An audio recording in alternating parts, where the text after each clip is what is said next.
we are to save the day. No, today we are talking about Google Ads and smart campaigns. If you don't know me, I'm Pip, Seymour Digital Media, and this is Phelan, also at Seymour Digital Media. yeah. What's the point? Why are you pointing? I'm trying to point. It doesn't work out. So as I said, today we are talking about Google Ads smart campaigns. If you don't know what they are, you're in the right place. If you know what they are but want to learn about them, also in the right place. If you hate Google Ads and all the things to do with Google Ads, wrong place, right? So we're going to dive right in. And if you're joining us, say hello and chime in. I am not seeing the live bit, so Phelan, maybe you want to give it a little smidge of a I'm check triple over checking. there. Apparently, we've already got a comment from Chris, Oh, so it I'm looks like not we are seeing the live. live chat. He's not in the chat. What did Chris say? Hiya. Hiya!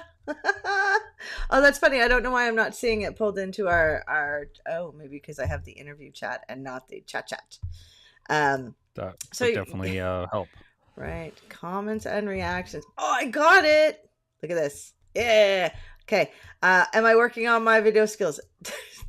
Definitely. There's been some updates with Ecamm. We'll blame that. All the way from YEG. Phelan, where's YEG? Where's YEG? Yeah, that one I don't know. Tell me more. Tell me more, Chris. Okay, so we're diving in. We're going to talk about understanding Google Ads smart campaigns, and then we're going to dive into the smartness of smart campaigns, which is dealing with a little bit of AI stuff. And then we're going to talk about some limitations, challenges, and we got a couple case studies that will help us. Ooh, Edmonton. Oh, it's Chris. Edmonton. Yeah, I hope it's nice there, not too hot. Chris, have you ever run Google Ads? Tell me that. Okay, so, and while you're mentioning that, I'm going to dive into understanding smart campaigns. So just a little bit of background history. Smart campaigns came out a few years ago and they were called something else. They were, Phelan, do you remember what they were called? They were formerly smart campaigns, and now they've all been taken over by Performance Max. So yeah. Oh, go on. Well, yeah, basically what had happened is Google looked over at Facebook ads and said, wow, you really give people like no controls and do a lot of AI algorithm stuff. We'd really love to do that for people. And there was a name. It was called Ad Express way back in the day. That was like when we first got started 8 years ago. That was a new product type, and then it became Smart Campaigns. And then Smart Campaigns are now Performance Max. They've completely and been there's taken also over. smart campaigns. So basically smart campaigns are automated ways to do Google Ads. Now Google really tries to sell small businesses on this. And if you don't know what you're doing, you're going to log in, your account's going to be totally restricted, and you got to find this special button that says expert mode, or else you will be building a smart campaign. And not the good kind of smart campaigns, but the bad money stealing, no information smart campaigns. So we often go into people's accounts who have done Google Ads and we have to fix them. And when there's kind of this aha moment, when we switch things so that they can see everything. Like you have to build a new campaign, but then you can see keywords and tracking. It's so beautiful. And then you can make smarter decisions on your marketing, right? And this is where all those pretty things called conversions come in, which are the actions that we want people to take on our website. So filling in a form, calling us, things like that. And so the reason we wanted to talk about smart campaigns is because, well, I think we've changed some of our tune a little bit. We were fully 100% against smart campaigns until and it really.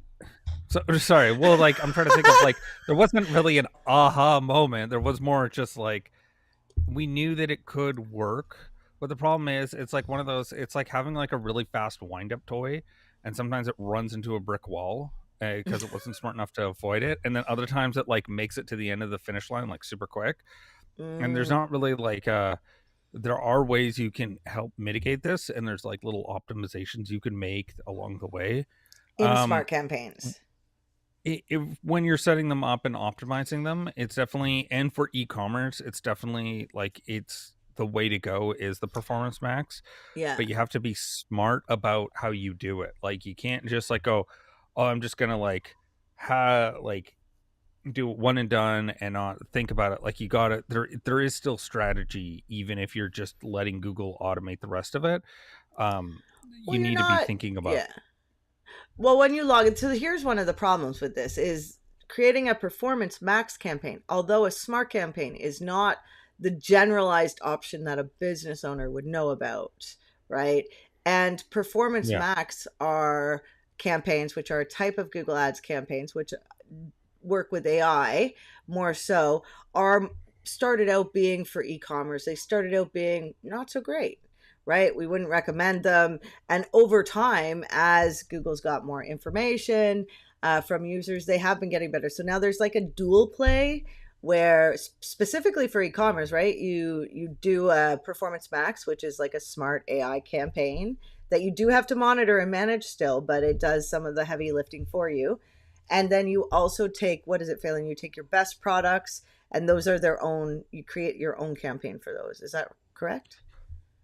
Well, you would have them as like they don't call them ad groups, but they're called asset groups. So it's like just the level just below a campaign. You would have an asset group, and that asset group would be like, say, if you have shirts and pants, you would separate them out because you would obviously write ad copy differently for the pants than the shirts. And then you would make a segment of like, okay, find all my products from Merchant Center that are pants, put them in this one, find all the shirts, put them in this one, and then you would write, ad copy about it, and all your images would also be about the pants or the shirts. Woohoo! I have Dogs. no idea why Uh, they decided to do that. they're the fine. the other Yeah.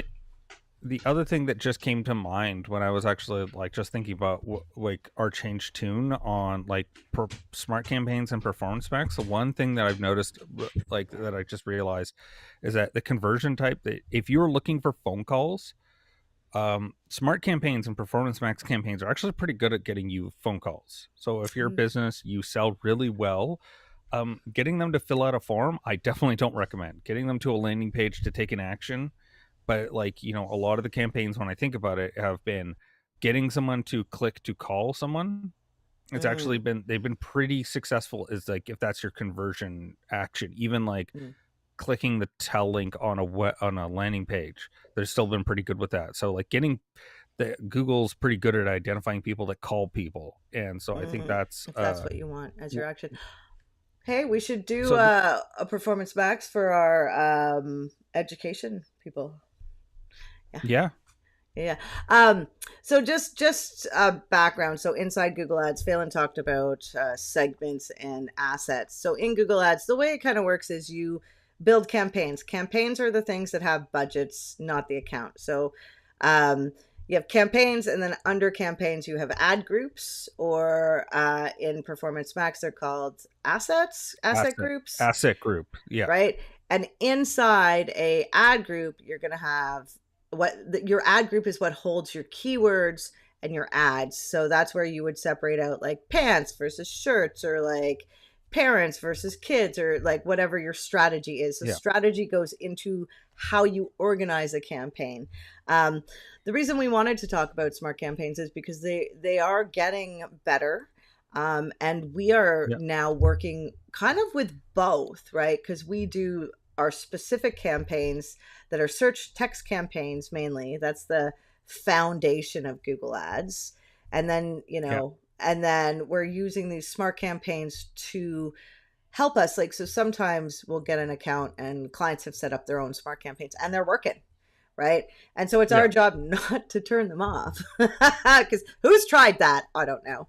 But Yeah. to keep them going and then get the best information out. Now, the problem with the smart campaigns are, and because owners don't know really necessarily what they're doing, and it is Google's job, they don't tell you, but it's their job to steal your money as a business owner and get you results. But if you don't know how to manage optimizing an account to get those results, then that's where the play goes in. So with one of our campaigns, for we're working with a I don't know, a dude that goes out and does whale watching. And in his smart campaign, uh there was targeting for Nova Scotia. And so that's a problem. And he didn't know where to look, right? And so all of a sudden he doesn't know he's paying for people searching in Nova Scotia about whale watching. Well, they're never going to be clients. So with smart campaigns, you do need somebody reviewing them. I think at some point we'll probably offer a service to review these things for people and just give them some tips, because we want to Yeah. see those business owners be successful. So why we're talking about smart campaigns is because it's the new AI stuff, right? It's definitely flooded the market with Chat GPT, and I can say that so much better now. Um, but so are they smart? That was our part two. Are Google Ads smart campaigns smart? And what that means is, like, can I run them and not think about it, right? Phelan, what do you think? Should business owners do this? Try it? It's a good Um, question. it's a good question. I definitely, what I would focus on is what is the thing that you want the ads to do? Is like, that's kind of the big one of like, if you're doing the, like, say you're an e-commerce company or you just need phone calls, like those Hmm. would be really good places that I would take a look. If you need, if you have a really hard to explain, like we have someone that does like, um their service is like related to event planning, but like really they're It's just more to not like event make your event. planning. It's not event planning. Like it's a really hard business to explain to people. So those people, I would not do it because it's hard and the AI is just going to not get it. Um, Mm, Also, they need like really targeted, like, they want someone to like really fill out this form like completely. Like they like mm. having those extra form fields because they don't need tire kickers. They need like someone that's really, they need high Going to be able to quality. spend money, right? So Yeah, so they're the going for quality, not quantity. So in that case, mm, like they're a really bad use case for the, like we've tested it out and it just hasn't been really useful for them.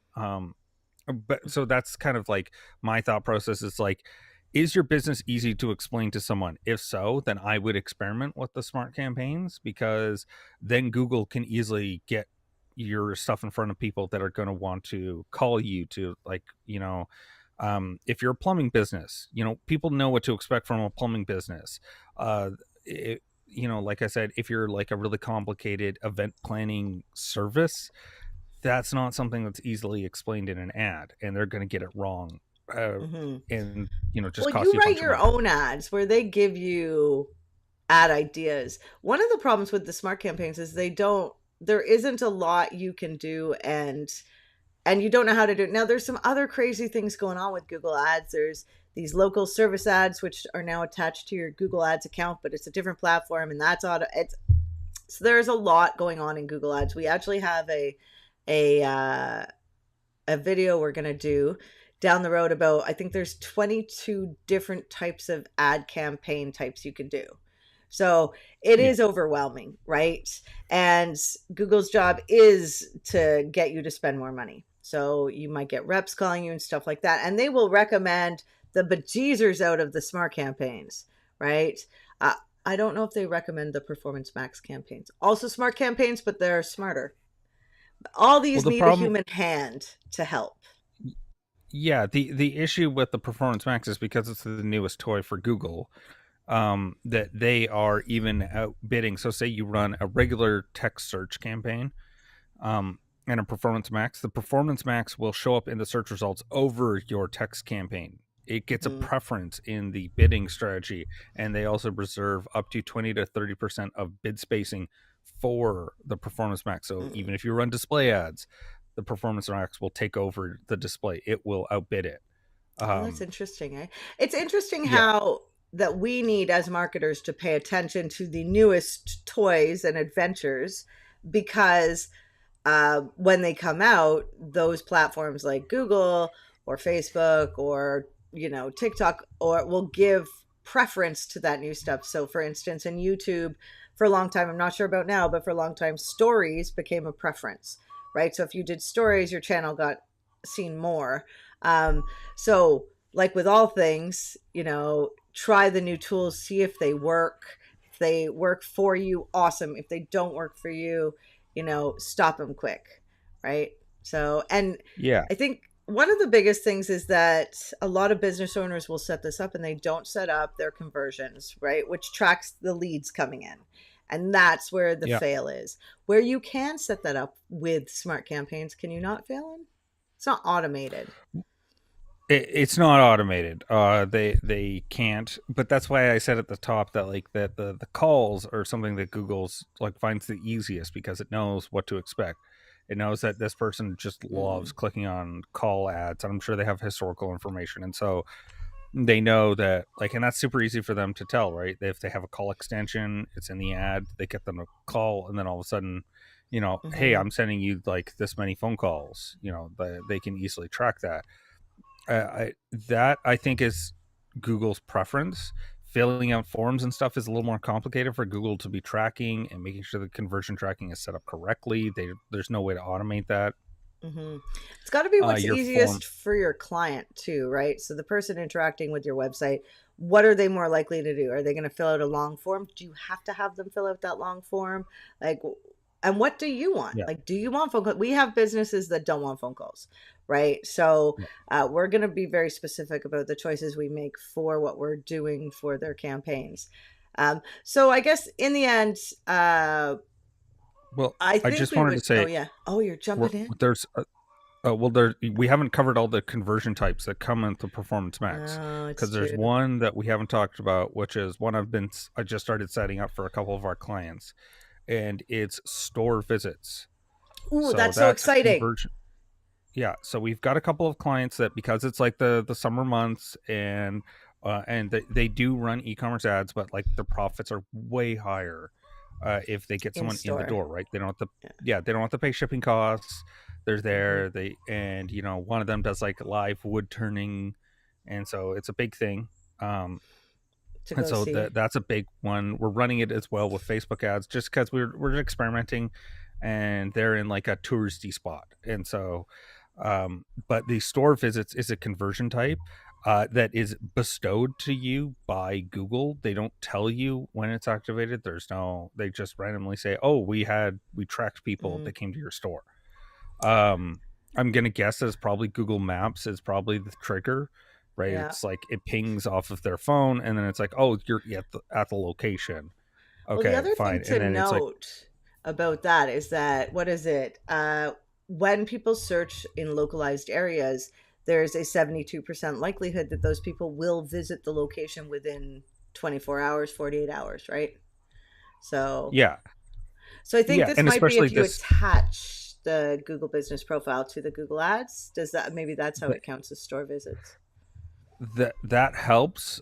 There's no actual indication because even store visit, like the way they did it, it's kind of just like it appears out of the ether and you're just given store visits as a conversion. And so the reason why I'm bringing this up is because if you run store visits as a campaign type, you can only set them up as a Performance Max campaign. They used to have like a specific campaign type Oh. that was like, store visits, but now it's just totally taken over by um Performance Max, and but it shows up different in the ad itself. It actually uses your location that's from your Google business profile, and then what it does is it says like, oh, request directions. That's like the little call to action on the ad Mhm. itself, and it'll show up in YouTube, it'll show up in display, and it'll always Interesting. have like a, yeah. So that's why I'm bringing it up, is because they're also included in this world of like Performance Max campaigns. um That's so interesting. So they're it's changing fast. it is, and it's definitely one that, it's because it's eating up a lot of probably unused ad space, like your Gmail and Discovery ads, your YouTube ad Mm, space, like a lot of these ad types that people just don't bid on as much because they're just not as laser targeted. I think Google is trying to, push some of like the people to be on these like Performance Max campaign types. um And the other thing I wanted to say about the Performance Max of why it's an interesting campaign type is it also says that it will spend 10% of your ad budget on something called prospecting. So that's your top of funnel. Like people don't know that this is a problem. And Mm, so that's your YouTube ads, discovery ads. It's like that's like kind of top, like, hey, looking for to like redo the plumbing in your house. mm, Just spitballing. So you don't even know that that's an issue, and so it's supposed to be doing prospecting, and then also supposed to spend 10 to 20% of the ad campaign on retargeting. So it's going to take mm. care of like technically the whole funnel, from top to bottom of the funnel, all in one campaign. So that's something Without else to you kind of being keep in able to mind. optimize though, like as the ads person, there's Yeah, less you can do, but you can do things because if you're doing a performance max and something's performing and you see something that works, you can move that out and do other testing in other sorts of campaigns. So now there's a lot of go between. It used to be like, Google ads people were really strict. Like, for instance, you can tell the difference between Phelan and I is I'm more search focused in that I do more of the text ads. And Phelan does more of the Performance Max ads, right? And we work with a lot of companies that are e-commerce and have a brick and mortar, which is really yeah, interesting and unique. And that's why we get to do the store visits. And there's some really cool things happening in the Google Ads space. It's moving fast. Um, some of us were afraid that, with all the AI stuff, that we wouldn't have jobs. But the reality is that in order for Google not to steal your money, you should get a rep or someone who isn't part of Google. I'll tell you a little secret. Google's ads reps will call you and they'll be like, hey, we're here to help you. And you're like, yeah, yeah, yeah. Now, if you spend a certain amount of money, you get better help. But if you're spending yeah, less, you'll get the beginner people. What we have to realize is these people have a quota, and the quota is based on your budget. So they have 10 clients, and each client has to spend $100, right? In order for them to hit their $10,000. And say client A is spending 800 and client B is spending 400, right? They're going to try to get that client B spending 400 to spending, doubling that so that they can keep their job. So they literally have quotas they have to keep up with, and if they don't, then they get moved into a different department or they might lose their job. Or so that tells you a lot about Google's incentivizing their staff to get you to spend money. And so if you are doing Google ads, it's really important, especially if you're doing them on your own, to pay attention, to start learning, to practice, to try things, to get help. A lot of people believe that they don't need help optimizing accounts, but they need help with setup. And that can be true, but the reality is after about 3 or 4 months, your account things will start to break, right? Or not work. I think we had a client get a hold of us and their contact us page is no longer working, hasn't been working for months. And so they need help. So they've come back, which is nice. But of course, we're going to help them because they want phone calls and forms filled out. So there's a yeah. lot that goes into Google Ads, and it's changing rapidly. Now, Phelan, limitations and challenges and success stories. So tell me, uh, tell me about industries like e-commerce and what they're measuring. So there's something called ROAS. I think we should talk about. What is ROAS, Phelan? So ROAS is its return on ad spend. And if you set up your Google Analytics 4 with like Shopify or WooCommerce, what it will send back to Google is like, hey, I had a sale that was worth like $200, or I had a sale that was worth $300. And so what Google does is it calculates, okay, we had an ad that converted for, I'm going to make it easy, $200, and you spent $100 in ads getting leading up to that point. So that means that you had two times. So 200, it was a 2.2. It's how it's calculated. So it's like, think of it as a percentage. So it's like 200% return on ad spend. You spent $100, you got back $200. So Mm-hmm. that's how they calculate So it. what would the ROAS Um, be there? 2% 200%. or 200%? Okay. Yeah, so it's basically and it comes out as like like a 1 point something, or in this case it would be 2.0, right? Hmm. Because it's like, so it just says, so basically you take how much the value was and then you divide it by how much you spent on ads, and then that Hmm. will give you a ratio, and so you always want to be above 1. Now it's funny because Google Ads can cost a lot to get into, right? Yeah, In that, there's people that have to set up stuff. There's setup, there's account optimization, there's campaign optimization. So there's setup costs, and then there's recurring revenue costs, right? And so you're going to have the cost for your ads and the cost for your ads manager. So, but a lot of the businesses we see make most of their money from Google Ads. Search is intent based. I don't know how many of us go over to search to peruse. I mean, we're going over there to get information, find information, like buy something, right? Those are the things. So, what is it? Information yeah, transactional or navigational? So, um, navigational is when I type in like Facebook and I want to go to Facebook, like it's taking you directly there. So because of that intention based search, if I'm a plumber and I'm a 24-hour plumber, emergency plumber, I definitely want to be using my Google Ads, even if it costs me money to be in that market to win the game, unless I get like tons of referrals because I've been around for 40 years, right? yeah. But yeah. Uh, I just wanted to say, so like with the limitations, one of the things you're going to find is that it just doesn't give you the same data as if you had done it like the search campaigns that you had done. There are Mm-hmm. workarounds if you're super sophisticated and you know how to use Google Ads scripts. There are a Ooh, bunch of scripts that scripts. people have written, and people Don't will put pull code out. on your stuff without getting it checked over first, though. That's what I've Oh yeah, learned. yeah, yeah.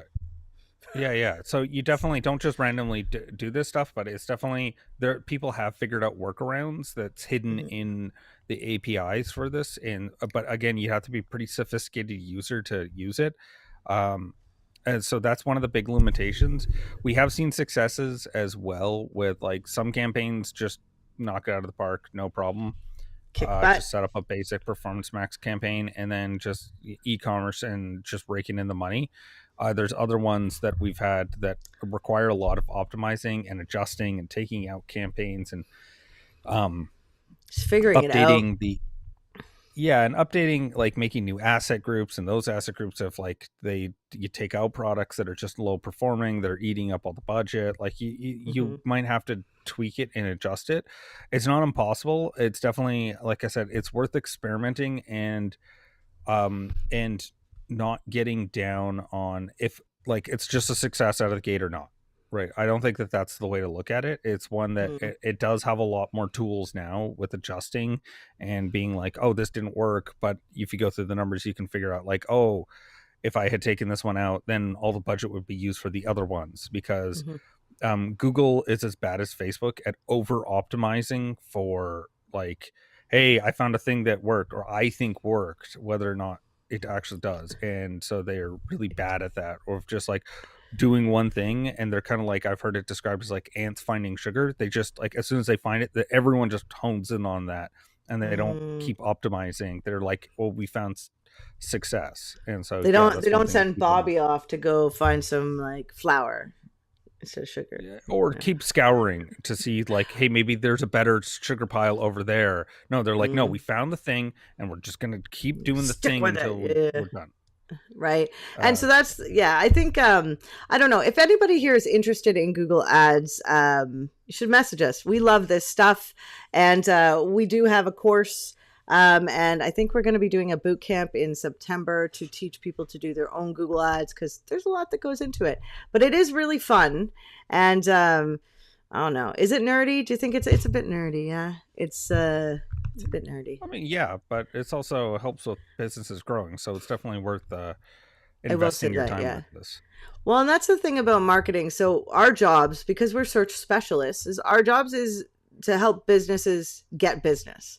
Like, and that doesn't mean clicks, and it doesn't mean, you know, visitors to the website. Like that's, I mean, we want visitors to the website, but there is a percentage of people that when they go to the website, we want them to take the action that website is pushing, like so phone calls or forms filled out or whatever your primary and secondary actions you want people to take, right? And so measuring these things is super important. And that is the place where people don't set themselves up for success, or they set themselves up, but because they don't know what they're doing, it breaks, right? And it's something you do basically one time and you get it all set up pretty. Sometimes it breaks, but you can figure that out. But that's the most important element to Google Ads, to SEO, to your marketing. Have I said this before? Yeah, it's definitely one that you want to make sure that all your all your whole funnel is set up, it's tracking correctly, you've got some way to report on it, because like I was kind of saying at the start, like it's kind of like a wind-up toy, and if you're not careful, you will run it into the wall, and then you'll be super frustrated. So you Right. just want to make We're sure out of that you've got time. it all set up. I Yes, cut you off. I cut yes, you off we for, are. we could talk about this stuff for hours. I didn't even realize. I was like, we got like 10 more minutes. But I guess our closing remarks are, thank you for joining us. We love this. And we will be here next week with our marketing roundup, where all four of us, me, Phelan, Rena, and Greg, all get together to talk about search, social, and websites. And we really thank you for coming and joining us. And if you are interested in Google Ads or learning more about smart campaigns, just message us. We want to talk about this. If you're not part of our Facebook group, it's called Cyberpunk Geeks Marketing Mixer. If you're not in there, join us. We have fun things happening all the time. We got what is it? We have Fridays, we have a happy hour. On Thursdays, we have this live. On Wednesdays, we have some search humor. Yes, it's kind of geeky. Anyway, wind up toy analogy. Love it. Yes, it's true. Is that Chris? I wish I could see. Yeah. I need Chris. I'm gonna play an experiment. I'm gonna get you to like my Facebook page to see if I can get your beautiful face in where it says Facebook there. Anyway, I'll message you. I hope you all have a great week, and I hope you all do something beautiful and fun and something that makes you laugh during this week. Okay, see you next time. Bye. Bye.